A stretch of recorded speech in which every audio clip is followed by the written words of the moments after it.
Well, and speaking of that, Shane, let's kick it over to the other side. Let's go to Columbia, where, already starting to hear some angst among the fans. Did we make the wrong decision here, hiring Steve Wilkes? It's an entirely new system. Every time I hear the guy speak, I'm very impressed by him. He's got the lengthy track record at the NFL, but there have been many coaches, and I'm not trying to, say he's going to be a total disaster here, but there's been many NFL coaches that struggle to translate to the college football game, and this could certainly be a nightmare matchup because no one at the NFL is going at the warp speed of Josh Heupel's offense. And I don't know, Shane, I'm struggling here, and I'm hearing a lot of, I don't want to say doom and gloom, but we got Drinkwitz here. We'll get to his comments in a moment, but he's, talking about the plan and how we got to stick to the plan and there's a lot left to play for, and it's all part of a process. And it just sounds like a coach that knows that, things are trending in the wrong direction, particularly on that defensive side of the ball, because if the defense was playing as well as the offense, Missouri would be one hell of a team right now. You know what? Yeah. Oh, dude, that's it. If the defense would – I honestly, it's the third downs that drive me nuts with Mizzou, especially last week. They just weren't able to get off the field. This is a good defense at times. They make negative plays, but sometimes it just felt like they just left the door open. Just left it cracked a little bit for that offense to get some yards. I mean, they made that damn quarterback up there in Boston College look like damn Patrick Mahomes out there at times, just running around. He's not that good, but they just kept dropping the ball. So that's one of those things that I don't think they're that far off. I just think that they're just making mistakes. It's one or two players, and it's not the same players every time. But one mistake. If one player makes one mistake, then now you're moving the chains. So I think that's what it is. It's just these guys aren't playing. They're just not playing good, clean football right now. Yeah, and this is such a pivotal stretch. You don't want to look too far ahead, but I mean, the following week you got North Texas, then you got Texas A&M at home. I know that's a great team, but at least you're getting them at home. And then your very next game is at Vanderbilt. So you gotta feel like Missouri is looking at this window on their schedule to say we can grab a couple wins right here. This could propel us towards the tail end of the season when we got a Georgia, a Florida, and Arkansas. Those are the most challenging games on your schedule. If you're sitting here and trying to figure things out and struggling against a Tennessee, good luck, brother, against those other teams.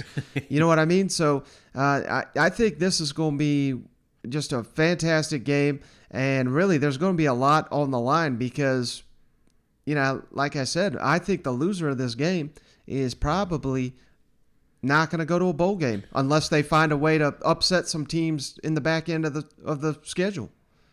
Yeah, I'm just speaking. Now listen, I'm in a small group of Tennessee buddies. All right, I'm in a couple of these group text messages, and they're all singing the same thing that most fans are here in East Tennessee is that we've got to have this game. We drop this game, we don't go to bowl. Now let me ask you, looking at Mizzou's schedule, what do they got looking up ahead? So next week, North Texas at home. You got to figure that's an easy win. Then you got Texas A&M at home. That's a toss-up. Then you got a bye week. Then you're at Vanderbilt. That should be an easy win. Yeah. But then at Georgia, that's probably a loss. South Carolina at home. That's certainly one you can win.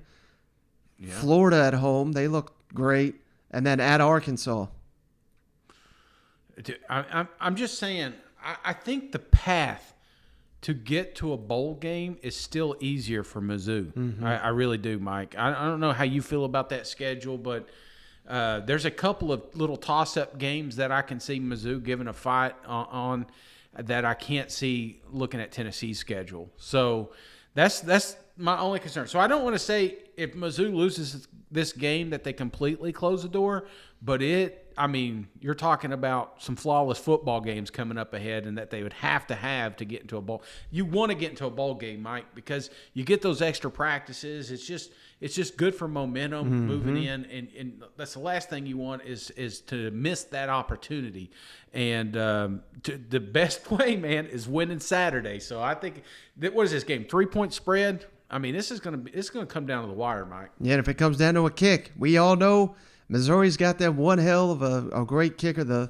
They call him the thicker up there because he's so thick. But Mavis, man, I mean, he'll nail it with the game on the line. You know what? Yeah, man. I hope not. I mean, Eli, how different is what Josh does offensively from what maybe anything else you've seen so far this season? I think it's totally different from anything we've seen this season. They really do a nice job of attacking grass and space. They run the football. I think the misnomers that they just throw it all around the park, they really run it a lot. I think Hendon Hooker is a really dynamic quarterback. Obviously, he's got experience at both Virginia Tech, so he's played a lot of football, and now he kind of fits that system. I remember Hendon really well recruiting when I was at NC State.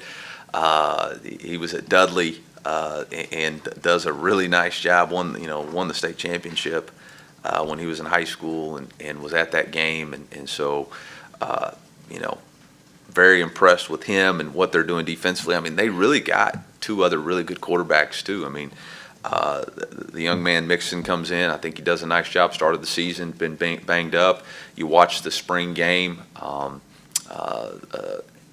Harrison he throws a great deep ball and is a tremendously talented 5-star player. So they're really deep at that position and have a lot of options there. Eli, with those short-term and long-term fixes for the program, do you peg one of those, okay, we've got to do this in the off-season, or is this just something we can fix right now, or is that more on a case-by-case basis with how to improve the program? It's all the above. Yeah, it's all the above. I mean, there's no instant oatmeal for a football program, and so there's some things that we can fix right now. There's approaches that we can fix, whether it's not getting penalties on certain situations, whether it's calling better plays, whether it's making sure everybody's on the same page, whether or not we're getting the buy-in that we need to from everybody within the organization. Those are things that you can approach right now. Overall, increasing your team speed, overall increasing your size in the lines of scrimmage, overall increasing your physicality at certain positions. Like, I just can't fix those. Those are things over the long term where you see people that are built for success. They have these things, and we're trying to get to those things. So, how do we find those solutions long term? There's no waiver wire. Well, there's no waiver wire right now. There's other stuff, but there's no waiver wire. So, we got what we got. We got to make it fit to what we need. But you got to also look and say, okay, in 2 years, what do we want this team to be built like? And are we recruiting that? Are we working in the offseason to get that? Are we working right now to get that? And I think that's the approach that we're continuing to take every day. We want to be 1-0 this week, and whatever it takes to win this week, we will do. But at the same time, we want to make sure that we set a standard of, okay, this is what we have to be in order to be successful long term. You said that nobody's, you're not hitting the panic button on the defensive scheme. Is it difficult to resist the urge to change things up a little bit at times? No, not really. I mean, if you believe in what you're doing, then you believe in what you're doing. If you have belief in your players and belief in your coaches and a belief system that says they're doing what they can do, and then you keep going at it, you keep working. So I believe in our staff. I believe in our players. I believe in our defense. And I believe we're going to get this thing moving in the right direction. And I believe that I've got to continue to help them. I've got to put them in better situations. I've got to do my part as the head football coach. So I think it's more of a belief system that everybody's got to internalize on what they can do to help make it more successful. But it's not panic or scratch. There's a lot of football left, and our best football's ahead of us.